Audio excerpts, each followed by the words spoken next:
Спортшылар осы Ақтөбенің өңірінен жан-жақтан келген азаматтары бар екен, батыр жігіттер. Енді біз арнайы сіздерге келіп жатқан себебіміз, өзімді таныстырып өтейін. Есімім Нұрбол, Алға ауданының әкімі. Біз осында осы Алға ауданының азамат жігіттері, біздің батырларымыз сіздермен бірге жаттығады. Оның бірі Дастан, Бағдат деген жігіттер.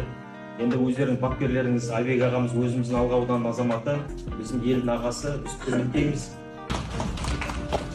Ал балдарым, бауырлар, мынау сендердің мынандай болып спортпен айналысып, бүкіл әлемге, елге таныстыратын сендерсіңдер, Қазақстанды, қазақты. Барлығыңа құтты болсын, мына кеше жеңістері құтты болсын. Мына біз қуаныштымыз, біздің Алға ауданынан екі бірдей балдарымыз осы жеңіске жетіп келіп жатқанына.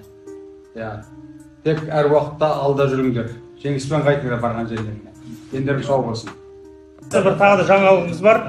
Мұнда Әлібек деген азаматымыз, Мержат деген азаматымыз осы Дастан мен Бағдатқа 2 тұлпар мінгізіп жатыр. Мұнда бәрін жалғасқа өзім бір жол сөйлеймін. Қазақты туын көтерді. керемет. Енді бәрің беріп кетіп.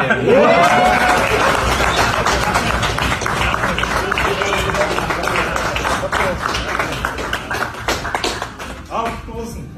Бүгін олжалы күн болды.